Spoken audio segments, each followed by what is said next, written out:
Bonjour, bienvenue sur Smoke TV. Aujourd'hui, nous sommes au Père Lapin à Suresnes, le restaurant de Guillaume Delage. Guillaume Delage est un chef émérite, on en parlera tout à l'heure, on va le rencontrer.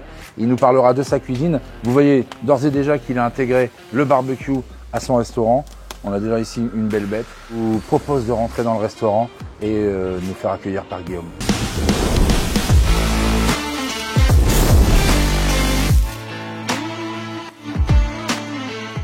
Guillaume, bonjour, merci de nous accueillir aujourd'hui dans ton restaurant au Père Lapin. On voit clairement que le feu fait partie de ton restaurant. De notre quotidien, oui. Tous les jours, on grille une grosse partie des viandes qui sont à la carte et même quelques poissons des fois au barbecue. Hiver comme été? Hiver comme été, sur les petits services où il y a moins de grillades à faire, on peut le faire à l'intérieur sur la cheminée parce qu'on a aussi une cheminée à l'intérieur. L'idée de cette belle bête, elle vient de...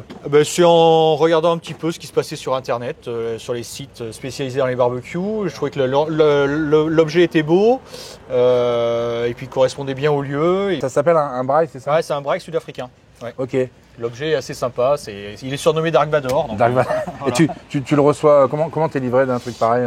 Il y a 4 morceaux, il y a la cheminée qui est en 2 morceaux, il y a cette partie-là et puis le socle. Ça s'assemble Ça s'assemble très facilement. D'accord. Après, c'est un peu lourd, mais ça s'assemble. Tu utilises du petit bois et un charbon spécial? Petit bois et un charbon, avec une partie charbon de bois classique et une partie poussière de charbon qui est réagglomérée avec de l'amidon. D'accord. Donc qui donne des choses un peu plus denses et donc il y a une durée de chauffe plus longue. C'est ça, pour avoir de la braise longtemps en fait. Ouais. Ça met un peu de temps à chauffer, mais une fois que c'est chaud, ça tient bien. Et pour le service, c'est bien. Là, c'est pour... Là, c'est la vraie utilisation du braai. Normalement, on fait le feu ici et après, on pousse les braises. Sur le côté. D'accord. Donc ça, je fais ça l'été où il y a vraiment des gros services côte de bœuf et tout ça, où j'ai toujours un feu qui se maintient là et au fur et à mesure, j'alimente la braise de tout. Qu'est-ce qu'on braise au Père Lapin?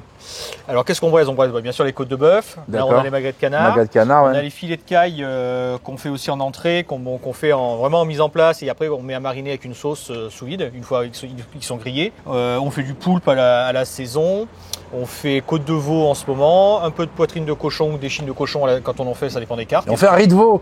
On fait un riz de veau qu'on n'a pas en ce moment parce que les prix ont flambé, mais oui toute l'année. Qu'on a eu au barbecue expo. Qu'on a eu au barbecue expo, qui est un petit peu façon sud-américaine où après normalement ils arrosent avec un jus de citron, nous on les reprend dans un beurre déglacé jus de citron avec un peu de persil. Tu les démarres au barbecue. On les grille au barbecue et après on les reprend dans un beurre meunière. Voilà. Alors c'est génial parce que c'est un riz de veau, on envie de dire classique, avec la touche fumée. Il n'y a pas de sauce, c'est légèrement fumé, donc c'est beaucoup plus digeste, beaucoup plus facile à manger. Enfin, c'est très accessible. C'est incroyable. Et puis on est quasiment les seuls à faire ça, donc c'est cette touche-là qui est importante. Guillaume, l'histoire, tu es ici depuis combien de temps? Alors moi ça fait 4 ans. Auparavant j'avais ouvert un bistrot qui s'appelait Bistrot Jadis dans le 15e. J'ai eu aussi les Verres de Contact qui était boulevard Saint-Germain. Et après j'étais au Petit Beaufinger à Bastille que j'avais repris pendant une année. À l'époque une cuisine gastronomique, bistronomique. Oui, voilà. Oui, et à quel moment le feu rentre dans ta cuisine? Le feu a toujours été un petit peu présent, surtout sur les périodes de vacances ou chez mes parents, à la campagne. Après, le feu, la flamme, c'est quand même un petit peu la base de notre métier. Ouais, et je trouve que de retourner à ces cuissons dites un petit peu primaires, on découvre d'autres saveurs et des choses vraiment très intéressantes au niveau gustatif. Et donc, toi tu as choisi un barbecue, on le voit là à l'extérieur. Est-ce qu'en intérieur, tu as quelque chose comme un œuf ou non, on y a pensé, mais c'est un petit peu compliqué vu le volume de couverts qu'on fait. Ouais, il faut des choses on a pensé plutôt à un four à charbon, mais bon, il y a le côté tarif et le côté aussi, il faut refaire la cuisine, il y a des extractions à revoir, il y a plein de choses. Donc on privilégie soit à l'extérieur avec le barbecue, ou je vous dis comme on en fait un petit peu aussi dans la cheminée du restaurant. Il y a la cheminée, il y a la cheminée qu'on utilise un petit peu l'hiver. Et là en cheminée tu mets quoi? La même chose, Pareil, on a mis un système à l'intérieur de la cheminée pour pouvoir griller et puis sur les petits services on fait la cheminée. Guillaume il a 2 feux. Voilà, on a 2 feux, 2 coups. Un truc assez marrant, c'est le fait qu'on fasse un barbecue à l'extérieur et c'est l'odeur dans les alentours. Il y a plein de gens qui passent dans la rue ou qui même en voiture au feu et tout ça et que ça interpelle quoi. Et du coup, il se passe quelque chose et qui arrive et dit ça sent super bon chez vous et c'est très très très sympa. Et tes best-sellers, ce serait quoi, riz de veau ou... Alors riz de veau, oui. Vraiment. Il y a des gens qui viennent que pour ça. Il y a des gens qui réservent pour les riz de veau. Et ils demandent avant. Voilà, là en ce moment c'est plus sur le lièvre à la royale ou des choses comme ça. pas, ou les tourtières de Colvert, mais oui, le riz de veau, quand on a la carte, les gens appellent pour savoir s'il y en a. Et l'été, grosses pièces, ça peut être des grosses côtes plus des échines de cochon entières, ouais. Après qu'on finit au four et qu'on portionne, et après c'est les côtes de bœuf, voilà, ouais, partagées. La fameuse côte de bœuf. Merci Guillaume pour ton temps et cette interview. Je vais vous laisser avec Johan qui va vous expliquer un petit peu l'historique et l'histoire du père lapin. Exactement, merci beaucoup. Mais merci. Johan, bonjour, merci de nous recevoir chez toi au Père Lapin.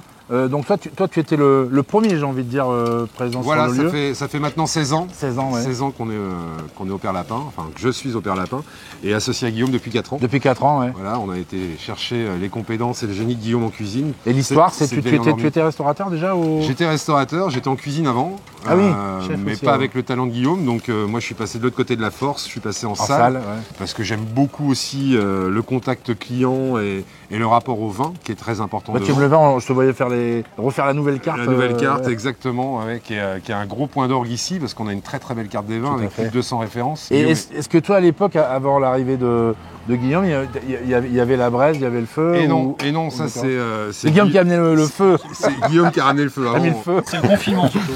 Ah oui, c'est vrai, ouais. Ça a été le déclencheur? Ça a été le déclencheur. Ah oui. Mais pourquoi on fait le fait de... on a un peu de temps et on va... partir à la campagne, mais nous on a acheté un barbecue pour... Ah bon, en se disant... Voilà. On n'a pas besoin de partir, on va se le faire. Exactement. Là. Alors c'est vrai que vous avez une terrasse qui est magnifique et qui permet ça aussi. Alors on a 2 feux, on l'a vu, ici et à l'intérieur, et à la cheminée à l'intérieur, exactement, ce qui permet d'avoir un restaurant qui est aussi agréable l'été avec cette grande terrasse qui est magnifique et au calme, et l'hiver avec la cheminée à l'intérieur, avec un espace assez cosy et très agréable dans la première salle. Qu'est-ce qui a amené pour toi, puisque toi tu as vu quelque part les deux étapes, hein, avant et après la braise et le feu qui rentrent dans le jeu, que ça change? Comme disait Guillaume, je pense que la flamme, on est à la base de la cuisine, hein, c'est de la cuisine assez instinctive, on retourne à la flamme parce que c'est de la cuisson primaire et elle est très intéressante.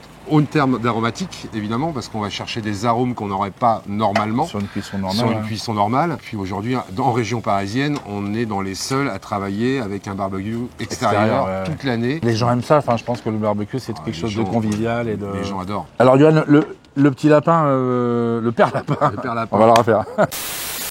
Non, parce que je voulais faire une vanne avec mon petit lapin, mon petit canard, et du coup c'est resté. Le Père Lapin ne date pas d'hier. Et non, c'est une vieille institution. C'était une gaguette depuis 1861 en fin de compte. On est en pleine époque haussmannienne à Paris, en pleine construction haussmannienne. Donc on venait ici pour danser, boire un coup?